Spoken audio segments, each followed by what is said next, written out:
name's Andy Porter, and I'm the Dean of the Graduate School of Education, and I'm welcoming you to the Bodek Lecture Series. Thank you for coming.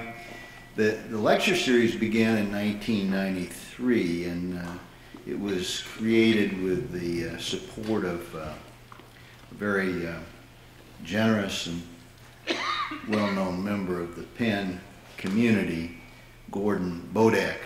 We have a Bodek lounge or center up on the top floor here, and Bodek this and Bodek that, and this is the Bodek Lecture Series. He was a graduate of the college in '42, and he was a trustee of this university, and he was one of the GSE overseers, so we're indebted to Gordon Bodek.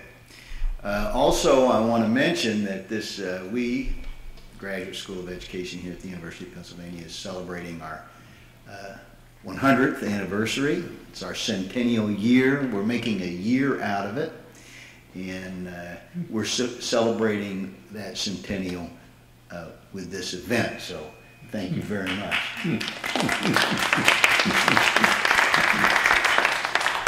I also want to recognize a good friend and colleague of mine, Marybeth Gasman. Now, Marybeth is her Center for Minority Serving Institutions, which she just created pretty much within the last 12 months, I think, is a co-sponsor with the Bodek Lecture Series of this event. So thank you very much for that generosity. And I want to, you know, a dean, he wants to brag on his faculty, and I just want to brag a little bit about Marybeth. She's amazing. She created this center. I don't know what happened, but there's a, you know, a little bug that comes along. It's called the center bug, and it bites people, and then they create a center. And it went up there in my building, up in the higher ed unit, and it bit everybody up there. And I got three new centers now. But this was the first one out of the block, and it's doing very well. And I want to say that Marybeth wanted to get a little financial support for her center. That's important, and she's been just amazingly successful. In fact, I'm asking every one of my faculty to rub her left arm a little bit. I'm hoping that some of this magic that she has will rub off. But she's got funding now from Kresge and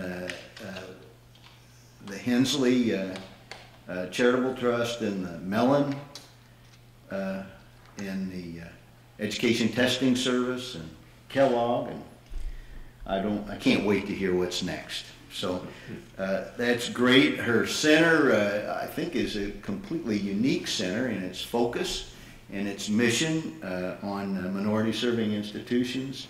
There's no question but what Marybeth has established herself as one of the world's authorities on minority serving institutions, and not only does she study them and celebrate their mission, but she also helps them thrive. So Marybeth, thank you for all of the things that you do for our nation and GSE. Now, I don't get to introduce our speaker, and it's a shame. It would be such an easy thing to do, to introduce him. But I will have to say this. I'm excited to be in the presence of a truly great American. So thank you very much for being here. Thank you. I'll turn it over to Marybeth now. All right. Thank you, Andy. Thank you. Okay. Well, welcome everyone. We wanted to keep this a little informal, so I'll start off by telling you just a little bit about the center, and then I'd like to informally introduce Dr. Lee Sullivan, and then we'd like to just have a really nice conversation. He, as Andy Porter said, has led a remarkable life, and so hopefully you'll have some good questions for him as well.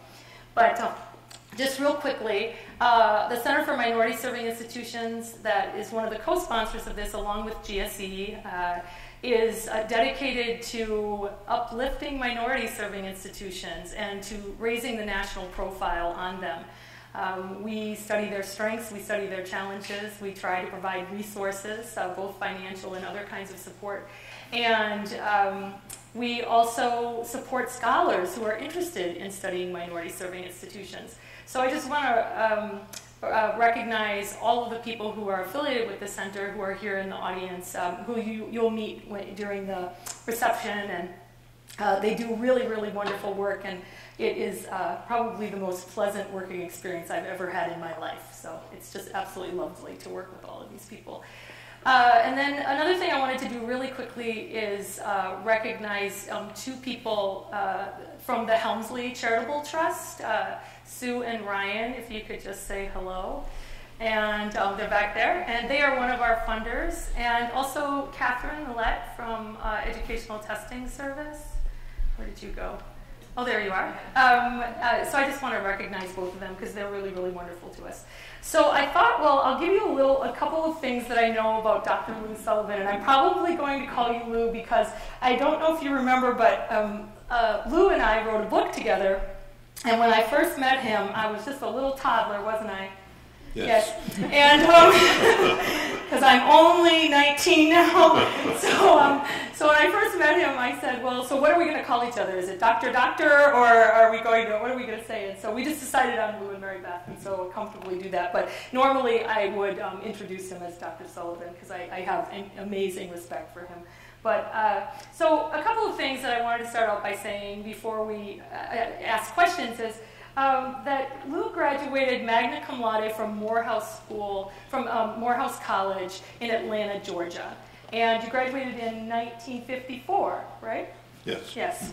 So, he is a Morehouse man. He loves Morehouse College, and it's really in writing a book about Morehouse College and the Morehouse School of Medicine with him, I was able to see just how much he loves the institution and how proud he is of the institution. And I really think that you live Morehouse College on a daily basis. So, he also graduated from Boston University School of Medicine in 1958, and we'll talk more about that at some point. I think it's important to say that he was U.S. Secretary of Health and Human Services.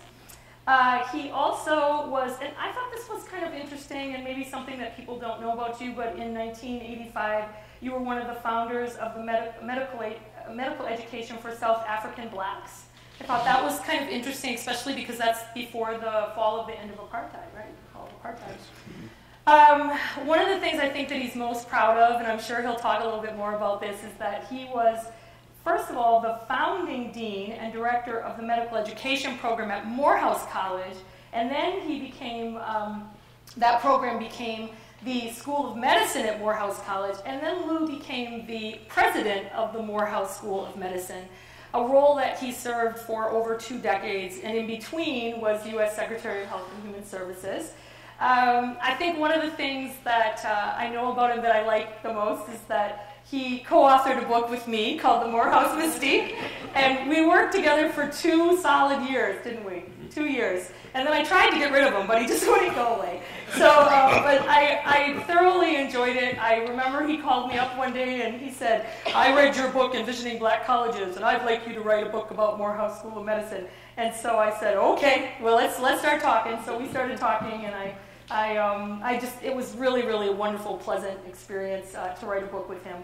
And then he surprised me by coming out with his autobiography recently, and which I just finished reading a few weeks ago, and I have to tell you that I think that you will really love it. It's incredibly inspiring, and it's actually wonderful. It's written in a really beautiful way, and for all of my students out there, you might want to take a look at it because it's written in a beautiful, straightforward, and simple way, like I would like you all to write.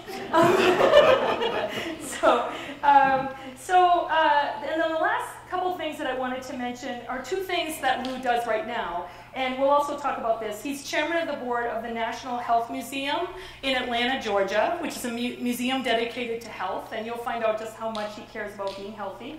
And he's also chairman of the Sullivan Alliance, which is trying to transform the health professions and to diversify them. And then last thing that I wanted to bring up, for those of you interested in historically black colleges, Lou was the chairman of the White House Initiative on Historically Black Colleges as well. Now, he has done a million other things, but we would literally be here all night, and that is not a lie. We would be here all night talking about those. So what I'd rather do is have you guys listen to him and not have me read his resume. So I thought that we would just kick it off with some questions. And what I'm going to do is ask him a few questions, and then at some point we will open it up for questions. I've got two lovely individuals who are my two mic people. Okay, look at that. Mark and Fernando are going to have microphones, and Lou said he will answer anything, right? Right. Right, okay. So remember, he worked in politics, so he's okay with that. So, Lou, I thought that I would start off by asking you, I think, a question that a lot of people are always interested because you're a doctor, right? How did you get interested in medicine? I think it's such an important question, especially for young people who might be hesitant about that. Yes, well, I really knew by the time I was age 5 that I wanted to be a doctor. And that came about because of series of circumstances. First of all, I love nature. Curious about birds, about flowers, trees. What is it about nature that there's rhythm? That is, plants come up at a certain time in the spring, leaves turn at a certain time in the fall, etc. So I've always had that kind of curiosity.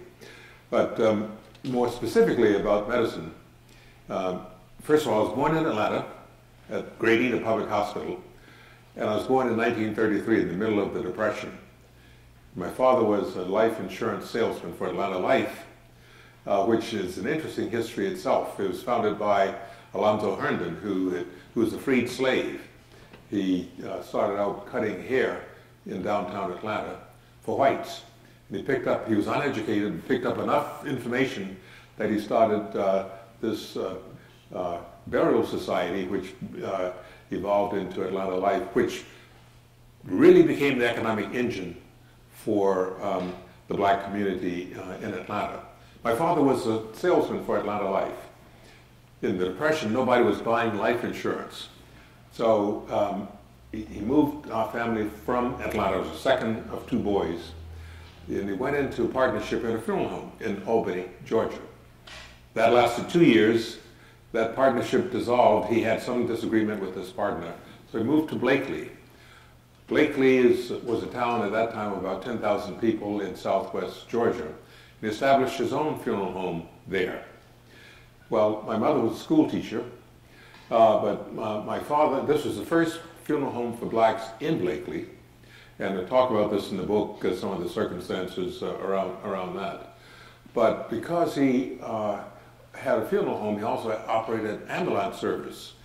There was one black doctor in southwest Georgia, south of Columbus, from Columbus south to the Florida border, distance of more than 100 miles, and west of Albany to the Alabama line, again about 70 miles, one doctor there. His name was Joseph Griffin. I would go with my father riding in the ambulance, quote, helping him at my young age, but I'd go with him, and Dr. Griffin was a larger-than-life figure. He had built this brick clinic. He was obviously highly respected in the community, but most important to me was there was magic about him. He could do something nobody else could do. He could cure people. He could treat people who had illness. And the fact that he had this magical capability, and he was highly respected, and there was something mysterious that went on in that facility that I said, this is what I want to do. He would come out in his scrub uniforms. You'd open the door to his clinic, there'd be the smell of ether there. That was a smell I'd never had before. So I decided that's what I want to do. And when I told my mother, she said, Louis, that's great. You'd be a great doctor. So I never had any doubt about it. And all along, I met other physicians, and that was how that started. And I really have had, for me, a very rewarding, very exciting career. We can talk about the various phases of my career. I can say every phase I enjoyed. The only regret that I have is I couldn't do all of the things at the same time. So. All right, okay, great. I guess one of the things that, because we have a number of students in the audience, and I think there's always this curiosity about Morehouse. And in fact, I noticed that one of the, Greg Lyles, who's here from the United Negro College Fund, when I went up to him and said hello to him, one of the first things he said is, 2 of my sons went to Morehouse, right? So I think there's always this interesting curiosity about Morehouse and Morehouse men. And if you don't have that curiosity, you should read a little bit and find out a little bit about Morehouse men.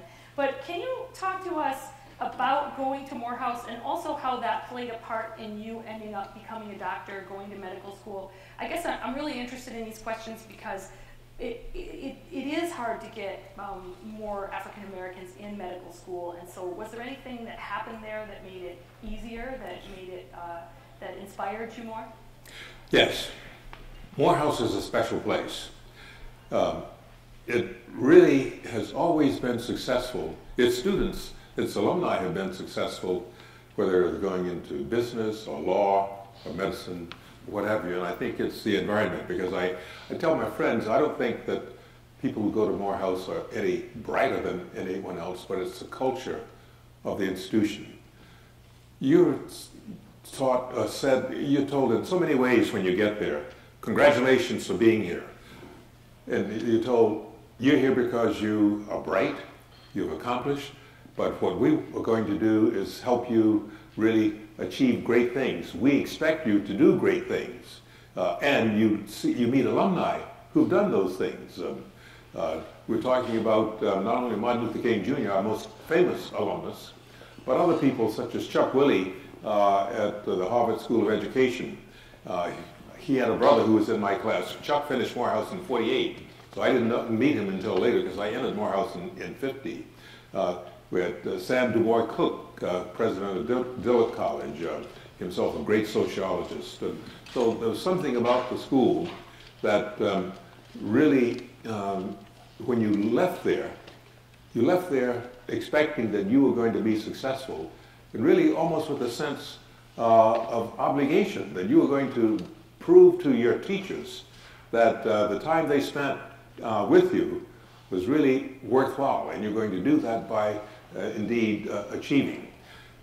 When I went to Boston University School of Medicine, I was the first Morehouse alumnus to go to Boston University. And out of a class of 76 students that entered BU Medical School that year, I was the black in the class. I met my classmates who had finished Williams, Dartmouth, Amherst, Columbia, Harvard, etc. And the typical exchange with them, which I talk about in the book, was, hi, I'm Joe Alpert. I'm a graduate of Amherst. Lou Sullivan, where did you go to school? I said, well, Morehouse. Oh, yes, Moorhead, great school. I said, no, not Moorhead, Morehouse. Oh, well, where's Morehouse? So that was the thing that greeted me there. So I was thinking those first few weeks, well, gosh, how am I going to do with these guys? Am I going to really measure up? Am I going to embarrass myself? Am I going to let my folks down? Will I disappoint Morehouse? Well, we had our first anatomy examination 3 weeks later, and I did well, and I relaxed. And of course, I ended up graduating second in my class at BU. So my experience in reality was that Morehouse had trained me well. And it's because of that environment of really high demand. You had to work hard, but also you were told that we expect you to do well. You're here because you have the capability, and we're going to work with you to help develop that. And with the role models that we had looking at our alumni, that's it. So I think it's a culture that really infused in us that expectation, that responsibility, that we were lucky to be there. Not everyone had that opportunity, but we were to use that opportunity to serve others. And that was another tenet of the school. Our president was Benjamin Mays, one of the most remarkable persons I've ever met. All of us wanted to be like Dr. Mays. He was a minister. His own life story was inspiring. He came from a town called 96, South Carolina, because Highway 96 went through it.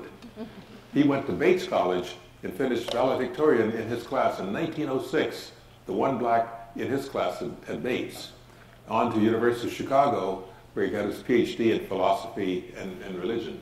So those were the things that really inspired me and inspired other people at Morehouse.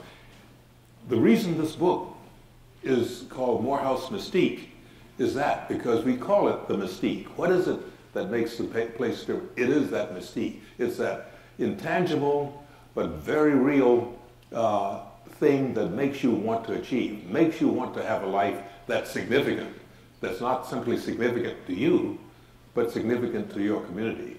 You want to be sure that the places where you are, the communities where you live, they're better off because you were there. So that's what Morehouse does too. And I still feel that way today. It's like being part of a large fraternity.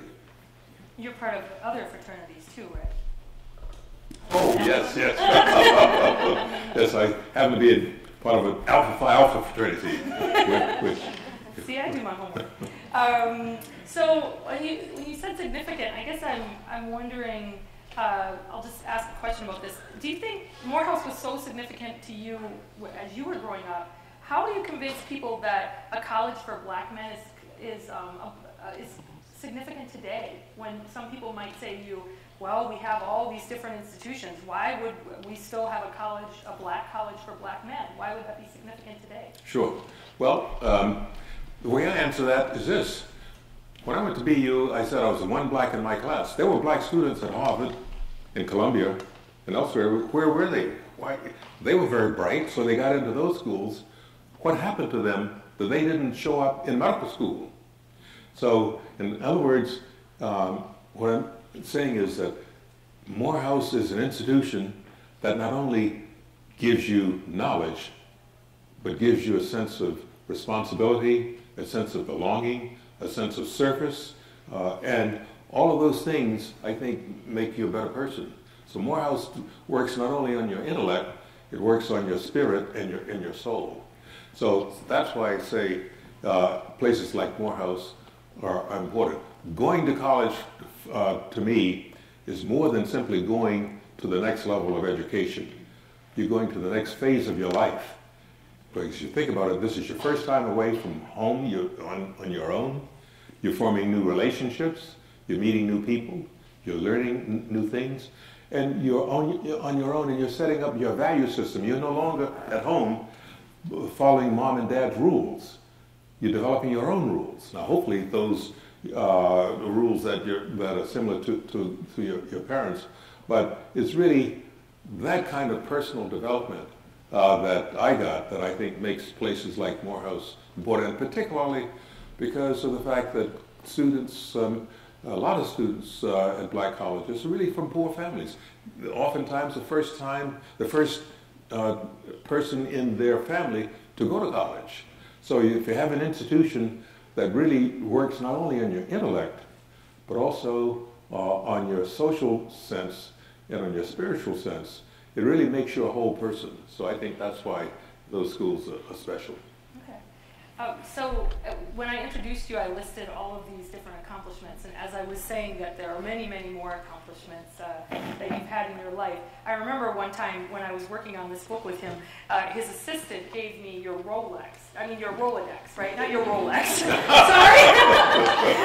She never had a Rolex. I know. Your Rolodex. And for those of you who are 22 and under, a Rolodex is this thing that spins around and it has business cards on. It's sort of like your contacts in your iPhone. So she gave it to me to look up some names, and I was looking in there. I was like, how can this man know these people? And there were some really interesting people in there. So I know that all of those connections came from having this incredibly significant life. But I wonder, to you, what is your most significant accomplishment throughout your career? Is it being Secretary of Health and Human Services? Is it being President Morehouse? Is it being a doctor? Is it now? What is your most significant?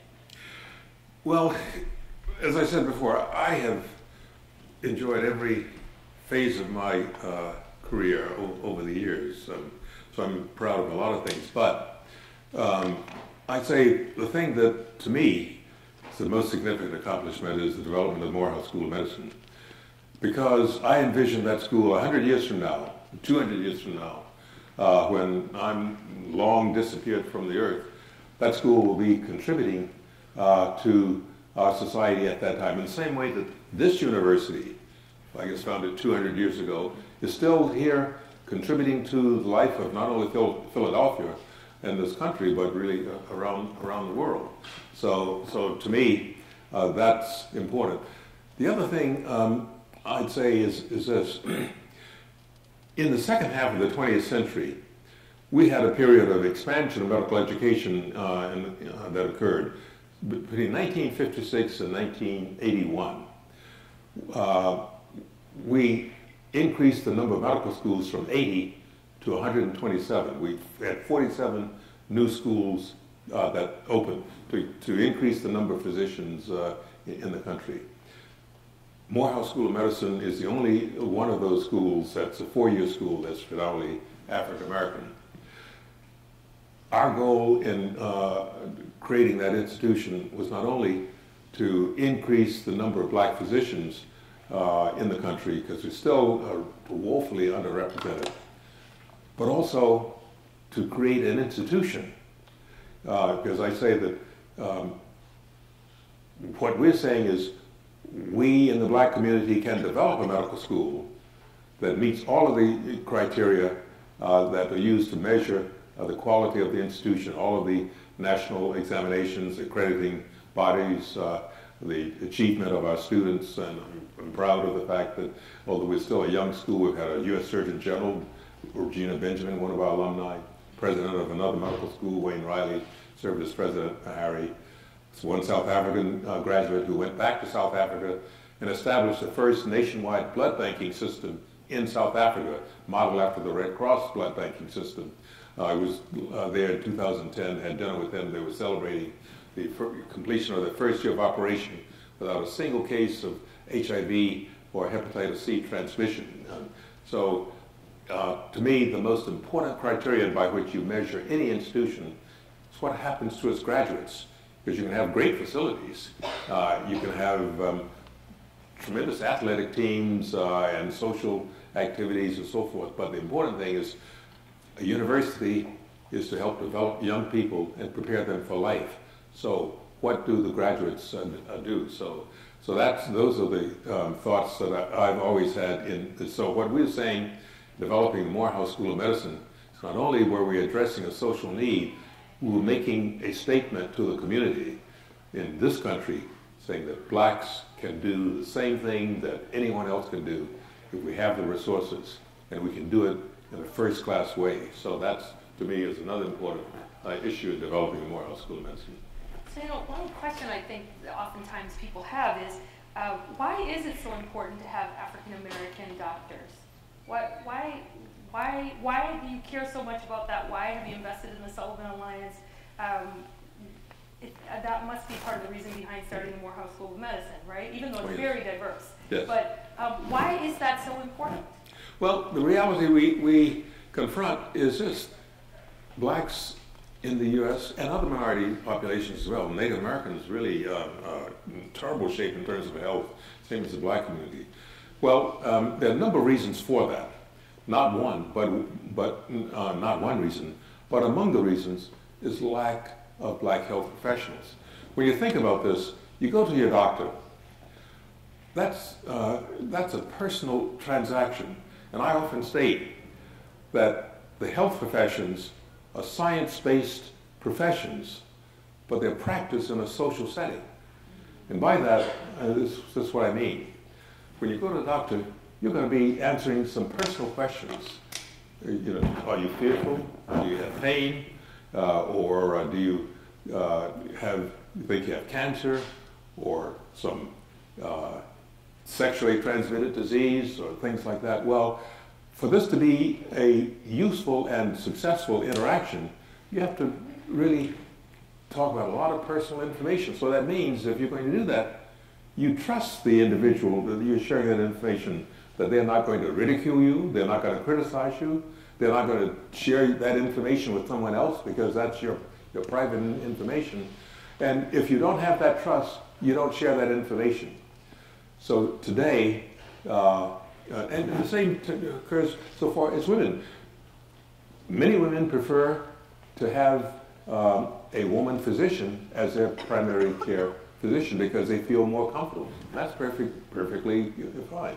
So the point is, we need to have in the health professions people who mirror our society, people that you feel who understand your culture, your value system, people you trust.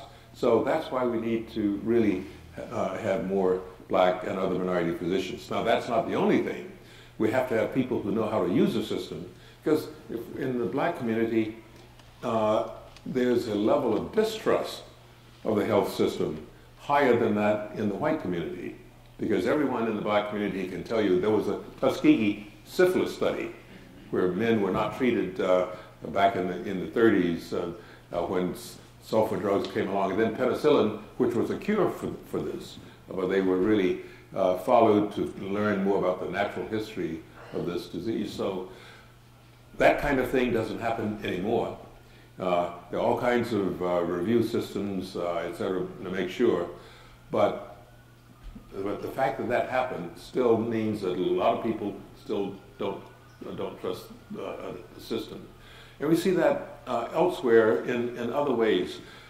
One of the things we are close to internationally is getting rid of polio.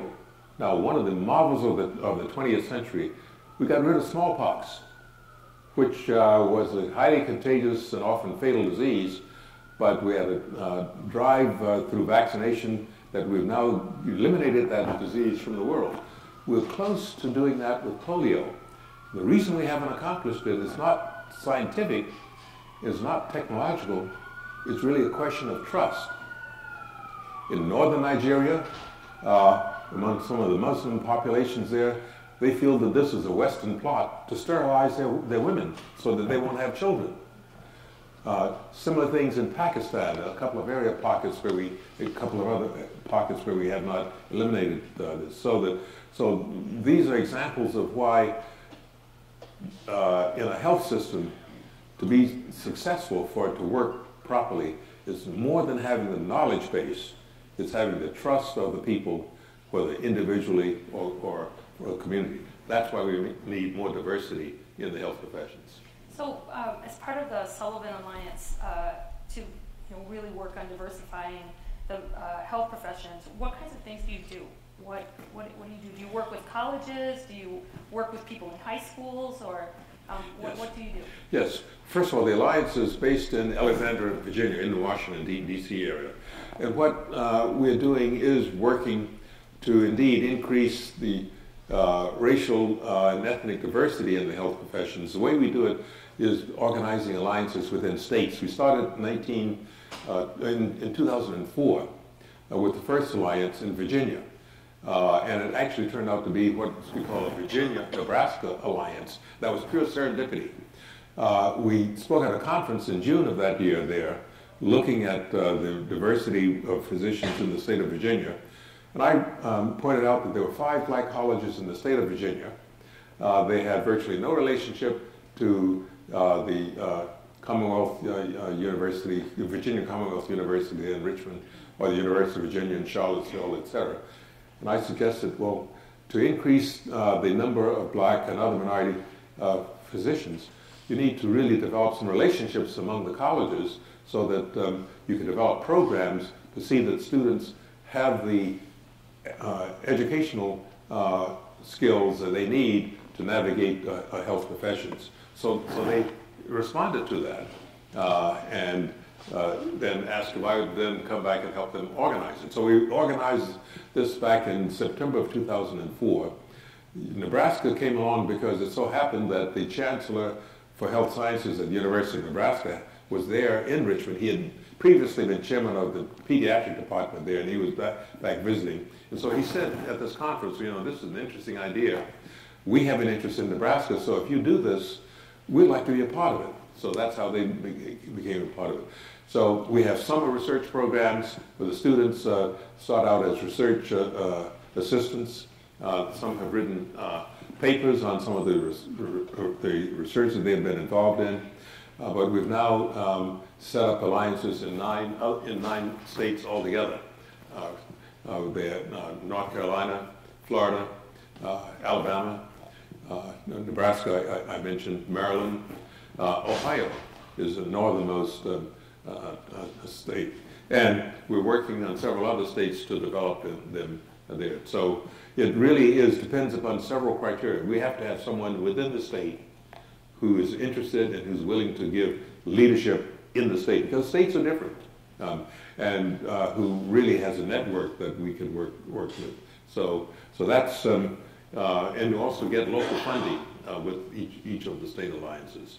So that's been very interesting, and we need to have a lot more of that. And we work with a number of organizations in states as well as national organizations, such as Association of American Medical Colleges as well. Great. So I want to switch gears a little bit and ask you a question about being Secretary of Health and Human Services. And one of the funniest experiences that I had when we were writing this book, The Morehouse Mystique, together is that Lou asked me to accompany him to interview George and Barbara Bush in their home in Houston. It was very funny. So anyway, I had no idea that he knew them so well, and so we ended up having lunch at their home, which was an interesting thing to do, and at least it was for me. I think you've probably been there many times. But tell everyone how you ended up being U.S. Secretary of Health and Human Services. Was that a goal of yours once you became president of a medical school? Was that something you sought after your whole life, or did it just happen? Right. Well, my answer there is, first of all, a lot of things I've done I didn't plan. They happen. And one of my favorite expressions is chance favors the prepared mind, meaning being ready. Now, my goal when I went to medical school was to come back to Georgia and be a family doctor like Dr. Griffin. I thought that was great, but that didn't happen. When I went to medical school, I learned there was a lot more to medicine than I knew, and I learned about hematology and became a researcher in hematology. And I never really got back to Georgia like I had intended with Dr. Griffin, but the Morehouse School of Medicine served as my proxy because my students have gotten back to Georgia for me and have done this in a much greater way. But the way this happened, first of all, when Morehouse College decided they wanted to start a medical school, I agreed to serve on an advisory committee to the college about that. I had a lot of questions as to whether the college should do this. I became convinced over a year that yes, they should, and the college could do it. And then I had no idea at the time that I would be a part of it. But then once the committee made its recommendations that they should proceed, I ended up in an interview, which is in the book that Marybeth and I talk about in New York, when I was down there, quote, as a consultant, not as a candidate. And what was supposed to be about a 2-hour luncheon turned out to be a 4-hour discussion. And I think I talked myself into a job at the time because it became obvious that I was more fascinated and intrigued by this than had been the case. So that was serendipity. The first building we constructed for the medical school was dedicated in July of '82. We'd invited President Reagan, the new president, to come and speak, because by that time, I'd started in '75, so this is now 7 years later, because when we started with instruction, it was on the college campus in temporary facilities, but the first building for the medical school was in '82, so when that was developed, we invited President Reagan because we wanted to have him as the new president there to bring attention to the school as well as establish relationship with that administration. They held us up for a long time, only to tell us after several months the president couldn't come. So we then sort of wrote a nice, courteous letter, but had a very clear strain within it of indignation, saying, how could you hold us up this long only then to tell us the president couldn't come? Can you send the vice president? That worked. So he came and spoke in July of '82 when we dedicated this building, and here was all these black Democrats, Andy Young, John Lewis, Ed McIntyre, who was then the black mayor of Augusta, getting their pictures taken with them. So everyone had a great time, including Vice President Bush. 2 weeks later, I get a call from him. So he asked if I would be willing to go with him to Sub-Saharan Africa for a 2-week trip, visiting 8 countries. And I said, well, gosh, Mr. Vice President, I would love to go, and I'm honored that you'd ask, but I'm not in government, so why would you want me to go? What would my role be? So he said, well, Lou, to be honest with you, we don't have an Andy Young in our administration. Andy, as you know, was very prominent in the Carter administration, UN ambassador, et cetera. He said, I don't feel I can go to Sub-Saharan Africa representing the Reagan administration without a prominent African-American in my delegation. So you do me a favor, but more importantly, if you'd be willing to go, you do the country a service to go. So I appreciated his honesty. So I went. Barbara was on that trip. I met her for the first time. So while Bush was meeting with heads of state, she was talking to adult literacy groups. These were women's groups, usually illiterate. And so after 2 weeks in these 8 countries coming back, I said, Barbara, you know, you and I are in the same business. I'm in medical education. You're in adult literacy education. We're in new school. We need to have people like you on our board. Would you join? She accepted. When that happened, my wife and I were then frequently invited to things in Washington. We got to know the Bushes very well. And I learned about his strong commitment to education. When he was running for president, I was supporting him because I thought he'd be a good president. But I was also supporting one of my trustees who desperately wanted to be secretary. He had been he had almost elected in 1985, but was one of 3 finalists. So I urged Vice President Bush and said, you know, if you win this election, now Monroe, whom you've met on my board, would be a great secretary. So he said, well, Lou, let's look at it. So make a long story short, when he won the election, I called him up the next day and said, congratulations. I'd sent him a tie about 3 weeks before, a red tie with blue elephants on it. No, I'm sorry, blue tie with red elephants on it. I said, wear this on election day and bring you good luck. So he did. So when I called, I said, I see you did what I suggested you did, so see, it worked. Congratulations. I said, now remember we talked about Monroe. He says, oh yeah, Lou, I remember that, but look, if in about 2 weeks when things settle down, if you'd be willing to come up to Washington, I need to talk with you about that. So I said, fine. And I hung up the phone. I said, what is that? Maybe I'm kidding myself. It sounds like he wants to talk to me. And sure enough, that's what happened. So in other words, serendipity. It happened that he had seen my work as president of the medical school. He'd gotten to know me personally over those years from '83 to '89 and felt comfortable, and he knew exactly what I was interested in, because when he asked me, when I went up to see him, I said, well, Mr. President-elect, you know, if I'm secretary, there are a lot of things I'll want to do, and would you support it? I said, we need to have more minorities in this agency. We need to address the health issues of blacks, Hispanics, Native Americans, because the health is... He said, well, Lou, I support you. I said, we need to have more women in senior positions, et cetera. So, so he accepted all those and said he would support me. So that's how that happened. One other thing, and then I'll let you next question. One of the things that happened when I was secretary was in January of '90, I was here at the University of Pennsylvania, School of Medicine. New research building built with federal dollars, and I spoke about that, but I talked about R.J. Reynolds and how dare they try and introduce this new cigarette Uptown here in Philadelphia. A non-filtered, mentholated, high tar, high nicotine cigarette focused on the black community. Because uptown, you know, in the black community, when you're going uptown, you're going to be going to a dressy thing or what have you. And I really spoke out thinking that maybe by the end of the day, I'm going to be on a plane back to Georgia. I hadn't cleared the speech with the White House.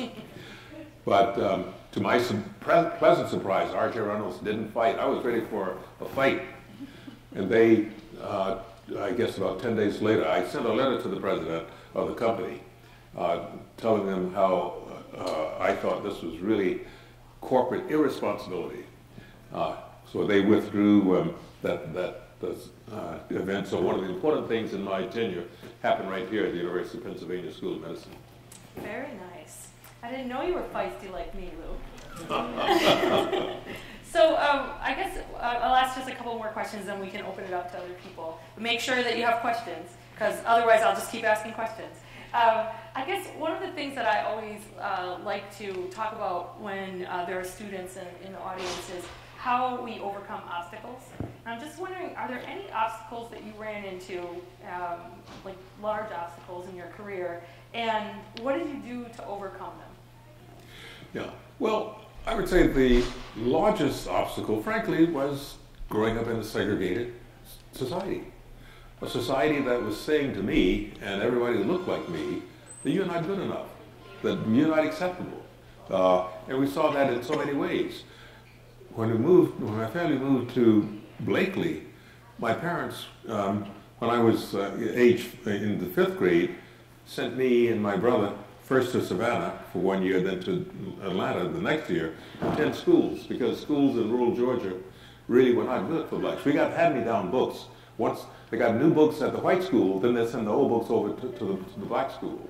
And my father was quite an activist there. We talk about that in the book too, because he sued the early county school system, because they were separate but not equal facilities. So I would say that was the obstacle. That was not only the physical inconvenience and the social insult this represented, but really the psychological impact, because you had a system that was trying to say to you, really, you're second rate.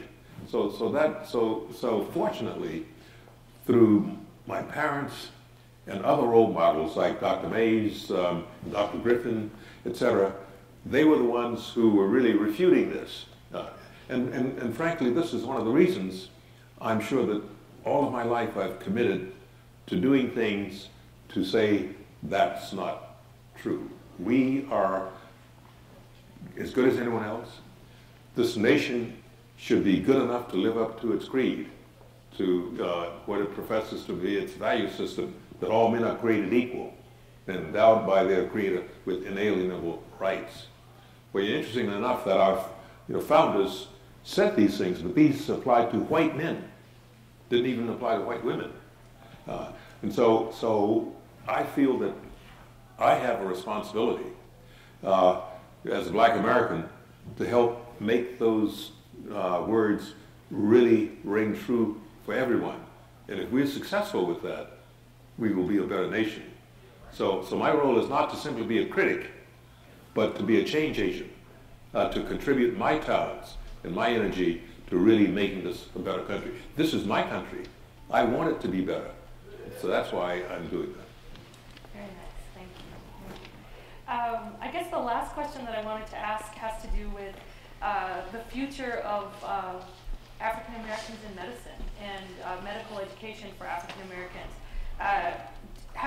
Over the course of your lifetime, especially the more recent part of it, have you seen a lot of change? Do you see young black people being more motivated to go to medical school? And what do you think it would take to get more African Americans to pursue medical school? I mean, it's obvious that you had to face segregation. I think there are lots of young people that still face segregated school systems, right? It's obvious that you had these great parents who believed in you. There are some children of all racial and ethnic backgrounds that don't always have homes, don't come from homes that people believe in them. So what can we do, and what can universities do? What can current doctors do? What can we do as a society to ensure that there are more black doctors so that we give better treatment to African Americans overall and others in terms of medicine? Well, we need to do a lot, and there's a lot for everyone to do. I'd say that among the things, we need to strengthen our K through 12 school system. because too many young people really deprived of a strong preparation. And once you get behind, it's hard to catch up. So we need to do that. We also, Bill Cosby got into trouble really being critical of black parents. We need to be critical of ourselves and not ashamed of this. We need to build stronger families, because one of the problems when you have, and this affects all segments of our society, not just the black community, whites as well. The reality is single parent families generally are poorer. And it's more difficult raising children in those circumstances. So we need to do everything we can to strengthen families. Because I say I'm lucky because I had two parents around, really making sure that I toed the line, serving as role models and so forth. So we need to do those other things. We can't lay it all on the school system. We really have to do everything we can, and also through our organizations, whether they're the YMCA or Big Brothers, or 100 Black Men, or the NAACP, et cetera, really serve as mentors and role models for our young people and encourage them. The other thing that concerns me is, and this is for all of higher education, it's getting harder for our young people to go to college because of the expense and the reduction in scholarship funds, et cetera. That's a serious mistake. If we don't invest in our young people, we're not investing in our country. We're not training people who are going to be the engineers of tomorrow, who will develop Googles, or who will discover penicillin, or drugs for AIDS, or the Ebola challenge that we have now. To me, the most important investment that we could make is, first of all, seeing that our young people have opportunities and information, but also that they have the financial resources so that they can really develop their minds. So there really is a lot for everyone to do, whether it's K through 12 or whether it's in college or even at the graduate and professional level here. Because when we do that, we really are investing in our society. Thank you so much. Okay, so I want to open it up for some questions. There's only one ground rule, and that is we're taking questions, not speeches. So, sometimes people wish that they were the speaker, and then they want to make a speech. So if that happens, I might just say, what is your question? Okay. And if you'd like to make a speech later, I'll go over in the corner and you can give it to me. Okay? But right now we're trying to, we want to ask Luke questions. So let's see, where are the wonderful people with microphones? Got some? All right. All right. So I think we have a question right over here. We have two questions. All right. So should we say your name? It would be great if you could say your name and maybe if you have any affiliation, and then the question would be great.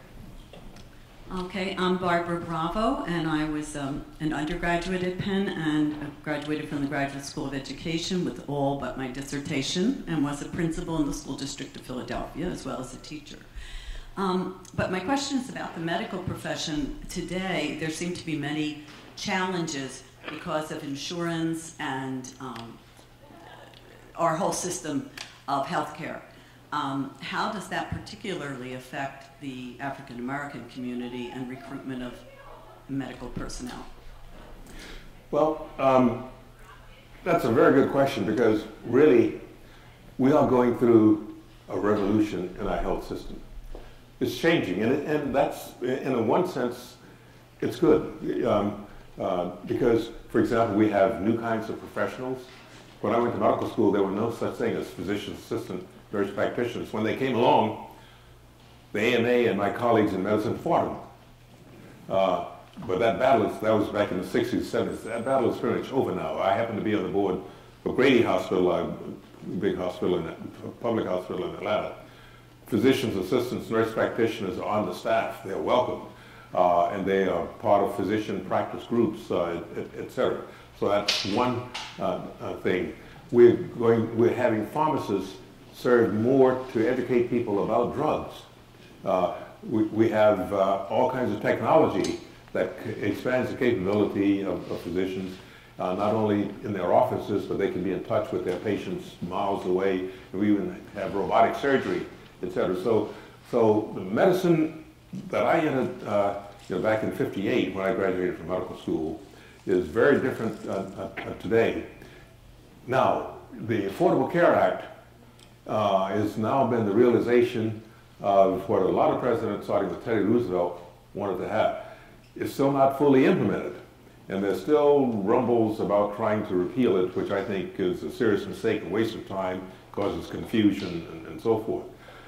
It's not perfect, and I could list a lot of things that really should be better for it, but I believe what we need to do is work to improve it. But that brings more people into the system. It's going to bring we have 50 million people without insurance. It doesn't solve the problem.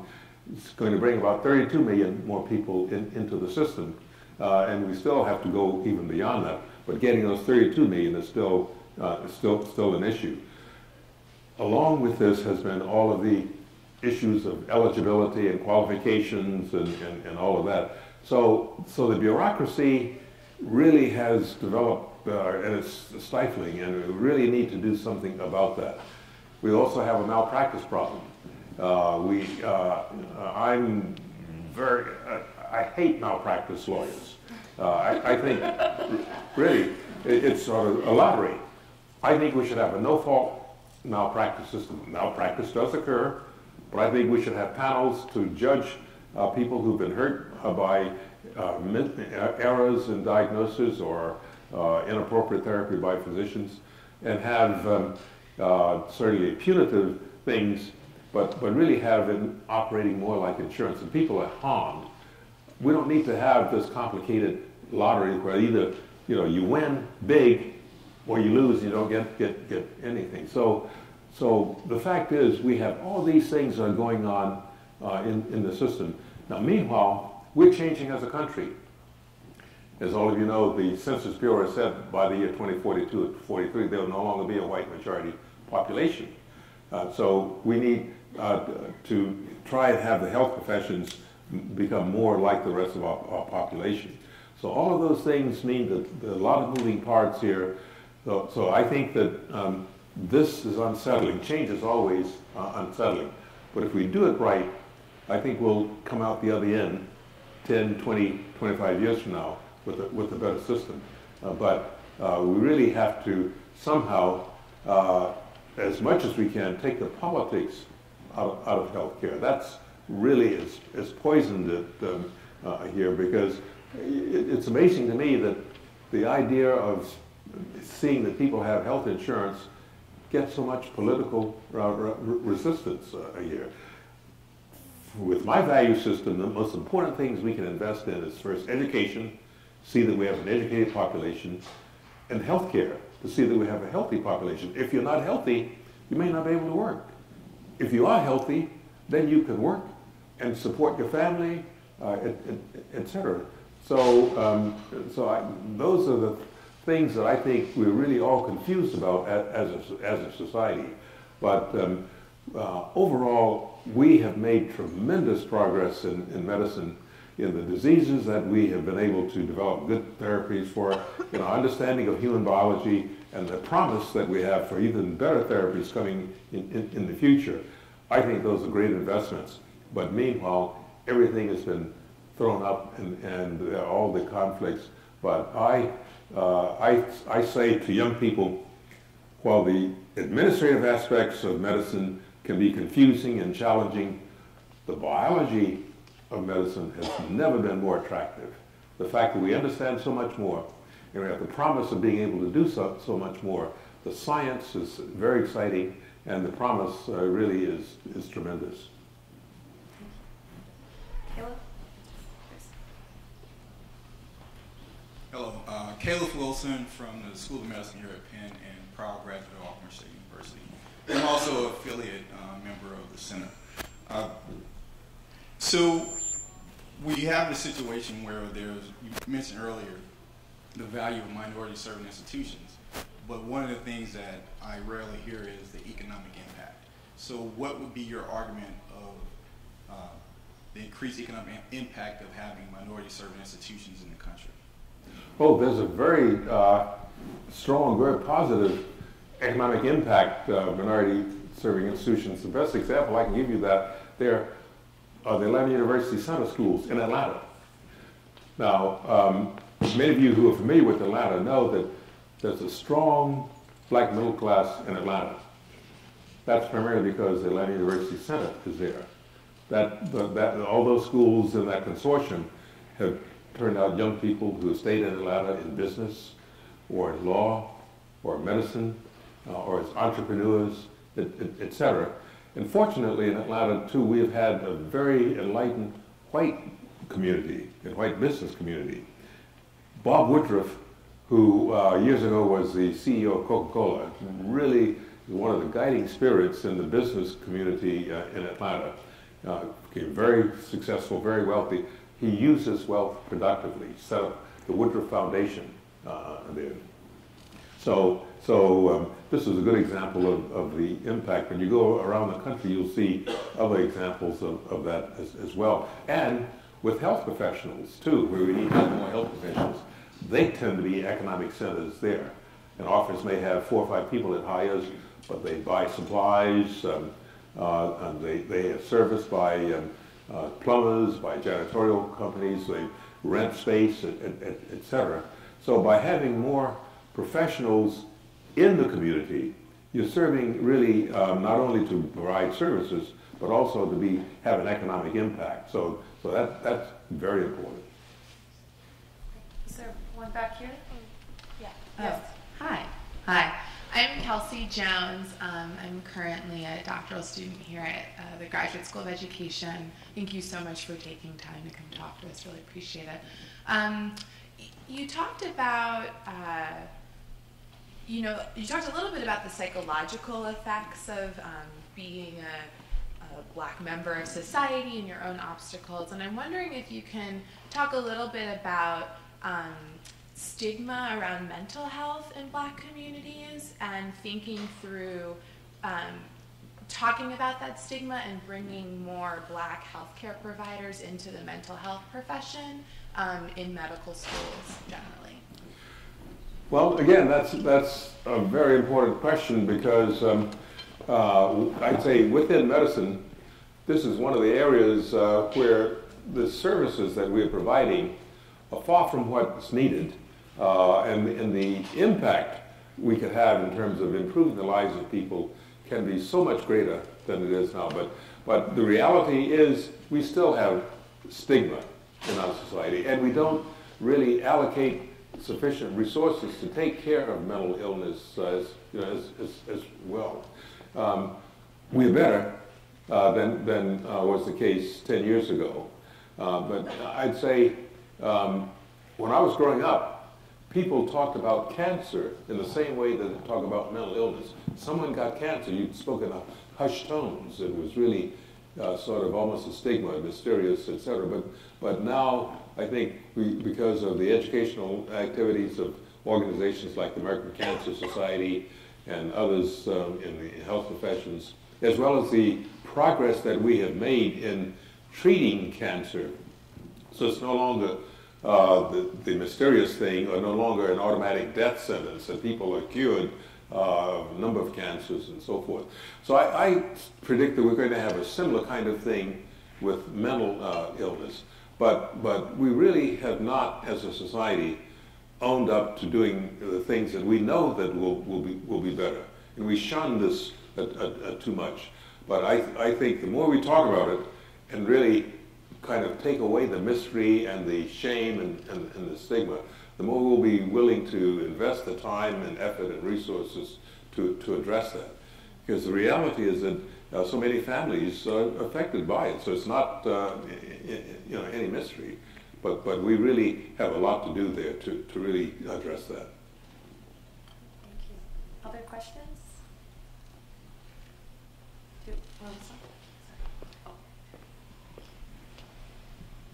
Hello, Dr. Sullivan. I'm Carol Foster. I'm a school psychologist with the School District of Philadelphia. I'm a graduate school of education, as well as Spelman College in Atlanta. My question is this, addresses very much what the young lady just mentioned concerning mental health, but something else.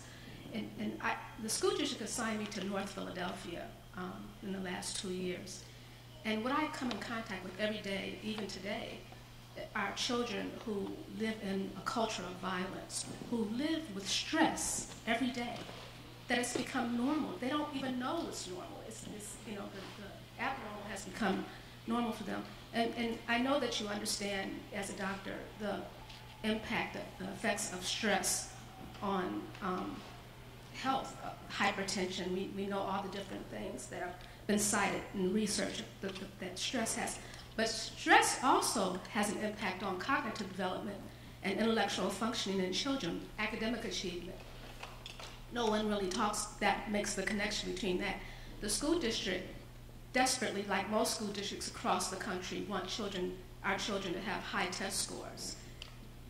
Teachers are under the gun if they don't make a certain reach level of scores, and people are penalized. And so, but what I want the school district to understand is that the children won't make academic achievement or get the high test scores if the problems with the families, the mental health, the mental illness, the chronic stress, the violence in the community that causes the stress, the poverty that causes, if it's not addressed, then they're not going to get those high test scores or those high grades. We're not going to be able to compete. You have a question? Globally. And my question is, how do we, thank you, how do we address dealing with reducing the stress in the Black community that has an impact on academic achievement? Well, it's a good question, and it's a complex question because there's no one answer. It includes doing what we can to help strengthen the home environment. I'm sure that many of these children really may come from environments that they don't feel safe or secure or loved at home. So that's where organizations like the local Y or 100 Black Men or some social organization that could really help these children, give them a place where they feel safe, and secure, where they can express their aspirations or their frustrations or their fears. Again, things to create an environment where achievement is recognized. See, what was important to me and what was important to every youngster coming along is being affirmed. I mentioned the fact that my mother, when I said I wanted to be a doctor, she didn't say, "Oh, gee, you can't be a doctor," or "that costs too much," or "you're not smart enough." No, she said, "Absolutely, that's great." So there was no question in my mind. So we need to have environments that really work with young people, and it really depends upon what's available. I think an organization that's doing a tremendous job around the country is 100 Black Men who are working with youngsters. There are other programs. The program, I've forgotten the man in New York who provides scholarships to Black students who finish high school, etc. All these kinds of things, and we need them. And again, we need to have, people like Bill Cosby who will say, we have these problems, we need to address it, we can't sweep this under the rug here. So in other words, we have to admit there are issues, we have to face up to them, because if we don't, you're not going to address them. You're going to try and sweep them under the rug. They're not unique to the Black community. These are problems of poverty. There's problems in the Native American community, in the Hispanic community, in the white community. So there's nothing to be ashamed of from a racial perspective, but we need to do everything we can to say, let's find a way to really work with these young people and give them an alternative to really a violent community, and not have a community where they feel that their value in the community is how bad they are. Let's say value in the community is how smart are you? And we have places where young people are not affirmed for that. We need to do that. So there are a lot of things we can do. So again, there's no one answer. It's really a series of things. we have time for probably one more question. Does anybody like to ask a question? Okay. All right, over here, Joy.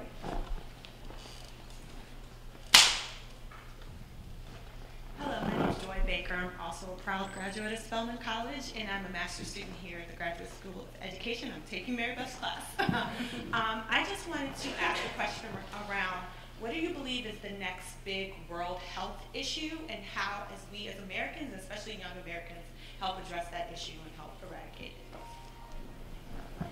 it? Well, I'll give you a prediction, but I won't be around to see how true it is. It's always dangerous making predictions. From my perspective, well, first of all, it depends on how you look at it. You can look at it from the standpoint of what might be a great scientific breakthrough. I think that we're on the verge of that with the Human Genome Project really having given us information about the human genetic makeup. We're close to now producing pharmaceuticals and other devices that really will give what we call personalized medicine. See, when we give an antibiotic now, we're really giving something that treats most things, but when we're able to really give something that's specifically tailored for your genetic makeup, we have a better outcome and a low incidence of complications, etc. That's one way of looking at it.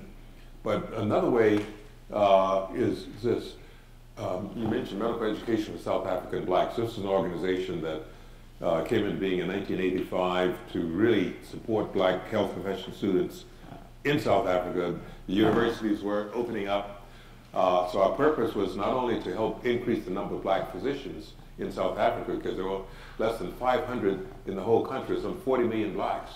But not only to increase them, but also to facilitate the dismantling of apartheid, because universities were offering admissions to black students, but frequently there was no scholarship support. So this organization that I was part of until 2008, when we put the organization down because things had changed so much, we supported 10,000 students who became either doctors, nurses, pharmacists, community health workers there. But we were also helping to dismantle apartheid by giving students a means to accept an offer to attend University of Witwatersrand or Stellenbosch or University of Cape Town or what have you. Right now, one of the areas where we have a tremendous need is on the African continent. Africa has 25% of the world's burden of disease, but only 3% of the world's health professionals. Africa is a continent that is resource rich, but people poor.